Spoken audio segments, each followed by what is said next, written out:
Well, howdy, boys and girls. Here we are, ready to discuss the Vietnam War.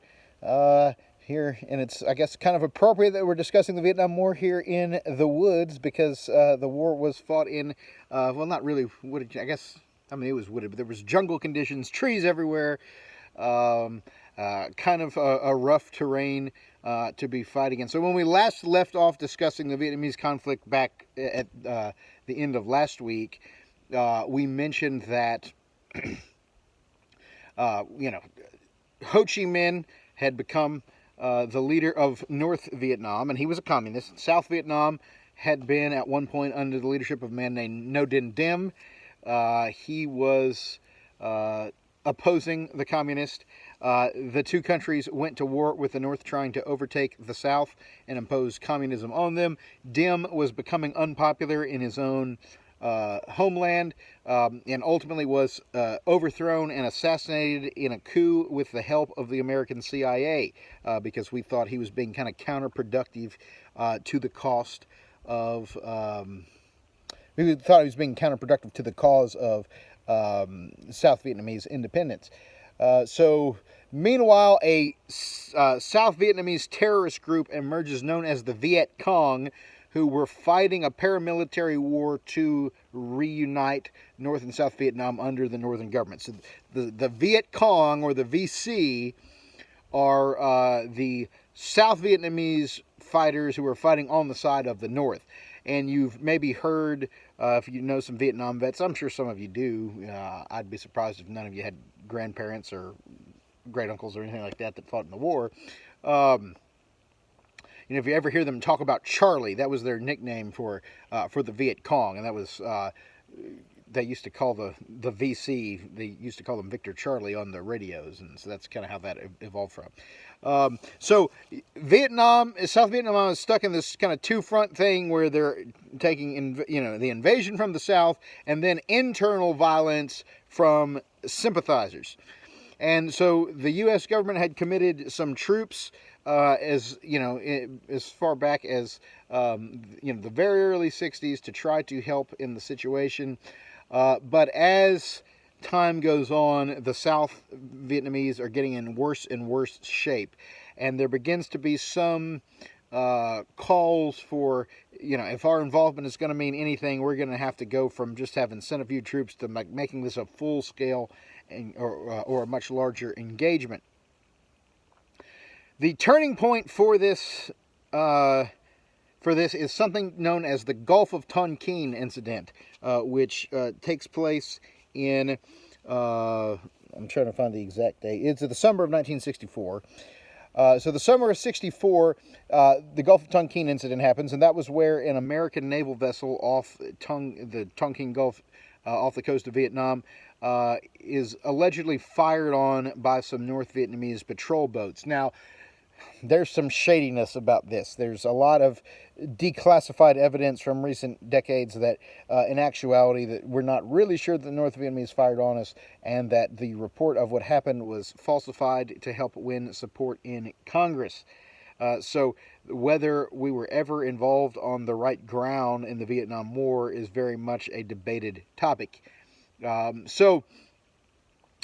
Johnson goes to Congress with a request not to formally declare war on North Vietnam, but to give him authority to commit troops at a more extensive level. And so Congress passes what is called the Gulf of Tonkin Resolution in '64, which basically enables the president to commit as many troops as he deems necessary.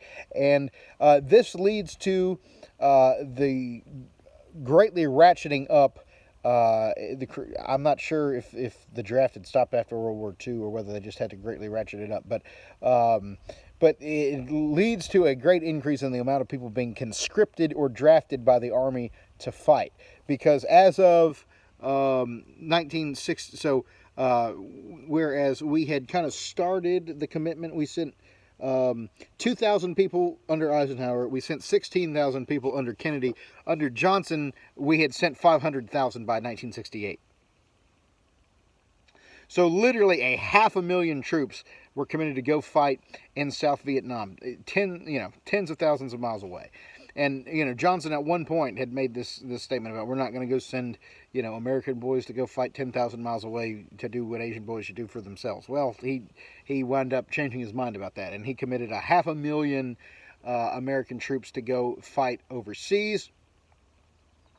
And the Vietnam War was very difficult conditions for a number of reasons. One is just naturally, it was hot, it was rainy, it was muggy, it was the jungle. In Vietnam, there's all kinds of rain. There's big old fat rain and skinny rain, and sometimes it seemed like there's rain that come up from the ground. It was constant monsoon seasons, mosquitoes. One thing, so it was naturally unpleasant, extraordinarily hot. So it was naturally very unpleasant. In addition to that, the more damaging thing is that psychologically you don't really know who the enemy is, because obviously, if a guy's walking up in a North Vietnamese uniform, that's the guy. But the Viet Cong didn't fight in, uniforms. They were in civilian plainclothes, and so you're there. Like, you might be sent to the village to kind of like defend the freedom of the people that live in the village, but then those people may be VC, and they may turn on you. And there's a number of like terrible incidents. Most famously, the My Lai massacre. Under one William Calley, where American troops did like massacre towns or civilian populations. That wasn't often, but it happened several times, and some of the reason for that was because there was a little bit of bitterness at the locals, because you didn't really know. You had to be a little bit paranoid because you didn't know. I mean, the Viet Cong would use. I'm trying to get you out of the sun here. The Viet Cong would even use child soldiers and stuff like that at times. So it was a very, very psychologically scarring situation. Also, you got it when you think about battles in the Vietnam War. They weren't like most of in World War II or in Korea. Or going back to the Civil War, most of these wars have been situations where, you've had a field or a beachhead or a hill, and you're trying to take it. And, you know how you're doing in the battle by whether you've achieved that objective or not. And in Vietnam, it's not like that. What we were trying to do were search and destroy missions, where we were trying to find the pockets of resistance and take them out. And that's kind of a hard strategy to know how to handle. And the battles were not fought on open fields. They were fought under guerrilla warfare terms, meaning the enemy used hit-and-run tactics, would strike and escape, and we would try to hunt them down and search and destroy missions. And the thing is, guerrilla warfare has always been the Achilles heel of the American military. We struggled with it in the Filipino insurrection against Aguinaldo. We struggled against it in Vietnam. We struggled against it in Iraq. We struggled against it in Afghanistan. We just don't handle it that well. And so obviously, the VC had a much better grasp of local conditions. Sometimes it kind of looks like I'm playing Santana's guitar here with my left hand.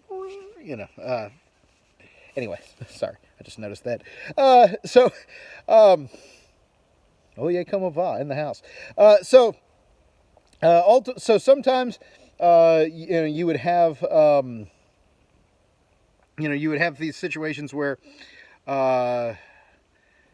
you really didn't know where the enemy was, and they would all of a sudden you would just get struck with something in the jungles. And so somehow they tried to, and it took us a while to kind of adapt to these tactics. One of the first major campaigns of the war was something called Operation Rolling Thunder, which was just this extensive bombing campaign aimed at targets in North Vietnam. And at the time there was a Air Force general in charge of it by the name of Curtis LeMay, who's kind of famous, kind of a famous war hawk. He had a little bit of a screw loose. He winds up being George Wallace's running mate at one point. And if he'd ever been put in charge of American foreign policy, it would have been a bad deal, because he was cuckoo. But LeMay famously said that, we'll bomb them back into the Stone Age. I'm like, they're already there. Like, what are you trying to do? What are you trying to accomplish by burning down a bunch of huts with bombs? And so we dropped thousands, just thousands of pounds of bombs on North Vietnam and don't really, accomplish anything because there really was no infrastructure that was, that they really couldn't use, that was there for them to mourn the loss of, really, So we just kind of weren't prepared to have our heads around how things are going to work. And it takes us several years to kind of to adapt to more counterinsurgency tactics. With that, Johnson also kind of a lot of people that were hawks at the time thought that Johnson was mismanaging the war by kind of keeping one hand tied behind the back of the American military, because we were very concerned about maintaining a limited war with North Vietnam and not drawing in Russian or Chinese intervention, because in Korea, we had been doing pretty well against the North Koreans, and then the Chinese came in and that kind of messed up the war from our perspective. So we didn't want to risk World War III over Vietnam. And the whole reason we were in Vietnam, if you're wondering why do we care so much about Vietnam, I mean, again, there's a general sense that we're trying to fight against communist influence all across the world, but they thought if Vietnam fell, that it would be the beginning, this is the so-called domino theory, that it would be the beginning of communism in Laos and Cambodia and Thailand and all these places. And it was partially justified, because Laos and Cambodia are actually both going to fall to communist governments as Vietnam falls to them. Cambodia is going to have one of the worst communist governments, the Khmer Rouge regime led by Pol Pot. It's going to be responsible for the infamous killing fields where they gunned down. I think they murdered like almost a quarter of the entire population of the nation, trying to consolidate power. So that's why we were there. And again, so we're trying to fight.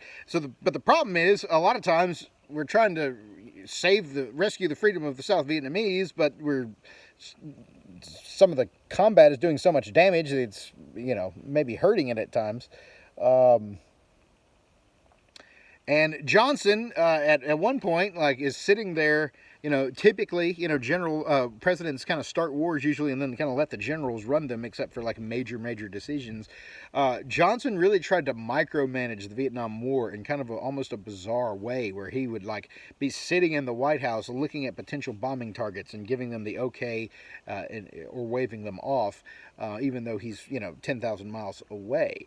So it's kind of a strange way to kind of conduct the war. Well, another problem is that Washington didn't really have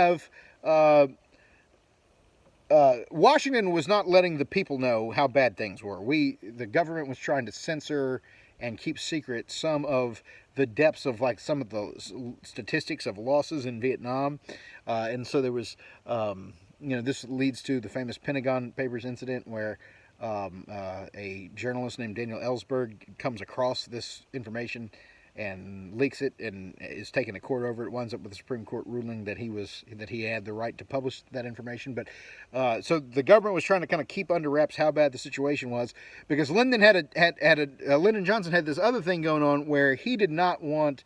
Not only did he not want to bring the Soviets or the Chinese in, he also did not want the war to be so costly that it would prevent him from accomplishing what he wanted to accomplish on domestic policy, like the Great Society. So he's asking for all this new welfare spending like America has literally never done before in her history, and then to have to ask for a massive... If people found out how massively we were ramping up defense spending and how many men were dying in the process, that would help turn people against the war, and he didn't want that. So we kind of kept a lot of that secret. But there also was some lying that was done to leadership in Washington, where there was a major failure of leadership in certain branches of the military, where they were painting these rosy pictures of how well the war is going that were not really accurate, because people from Washington would want information, and they knew that their jobs were on the line if they told them things were going bad, and so they lied about how bad things were going. And so there was just a maze of deception concerning the actual conditions in Vietnam. And it's not helping us that the South Vietnamese government sucks. Okay, so, we're trying to rescue them from the communists, because we know the communists are worse, but they're also incompetent, not especially democratic. They there was corruption in the South Vietnamese government, and when we were trying to kind of build them up and help them fight their own war for them, but the South Vietnamese army just never performed well. And ultimately, when Johnson's going to be replaced by Richard Nixon, he's going to move toward this policy of Vietnamitization, which means handing more of the war effort off to the South Vietnamese troops. And as we started to do that, they just never really improved as an army. Another advantage that the North Vietnamese had is they oftentimes would escape toward neutral countries like Laos and Cambodia and escape across those borders where we didn't have permission to go. Now, when Nixon becomes president, he just decides to start following them, even though he didn't have permission from Congress to be in those countries, which causes a big controversy. We'll look at that shortly. But that was a little bit of a strategic advantage that they had going for them. And the Russians did not commit troops to Vietnam, but the Russians did also help arm the North Vietnamese, gave them some money and some other things. And fighting in the Vietnamese, in fighting in Vietnam, a bunch of difficult aspects to it. One thing that we started taking to do, because the enemy's position would be hidden so much by the jungle, we started just massive deforestation, where we would use napalm, which was an extreme explosive, and something called Agent Orange, which was a chemical that was supposed to cause deforestation, like make leaves fall off of trees and stuff like that. We would often do these large helicopters. Were very important in Vietnam. There's a lot of helicopters are kind of how people got around. They had kind of perfected the helicopter by then, and helicopters had a certain advantage over regular airplanes because they can just take straight off, which means that they need a much smaller landing zone, or LZ, than a than a jet would. So a lot of times, instead of in World War II, they took people up in the air and then parachuted them out. In World War II, in Vietnam, they were more likely to land the chopper and everyone get out. So, but either way, a lot of times we'd send choppers up over the forest and drop all this napalm, this extreme explosive, which caused a lot of civilian deaths and a lot of carnage, as well as this Agent Orange thing that would just wipe out the forest. And one thing is that Agent Orange, deploying that, had a lot of bad impact on our soldiers, which we didn't know about at the time. But there's hundreds, if not thousands. I don't know all the statistics, but there's a number of Vietnam vets came back with terrible defects from Agent Orange, where it had bad effects on their system and caused them to. I'm not entirely sure what all the symptoms were, but I know it was very bad for a lot of their health. When an American was taken prisoner, North Vietnamese prison camps were rough. They were often beaten terribly.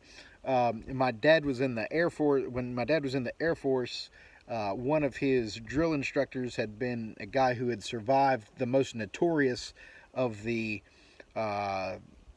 North Vietnamese prison camps, which was colloquially nicknamed the Hanoi Hilton. It was Hanoi being the capital city of North Vietnam. And the captors actually took bamboo, because there's bamboo everywhere in Vietnam. And they took these like bamboo spikes and ran it under the guy's fingernails and pushed him back until like his fingernails came off of his hand. I can't even. I don't even like to think about it.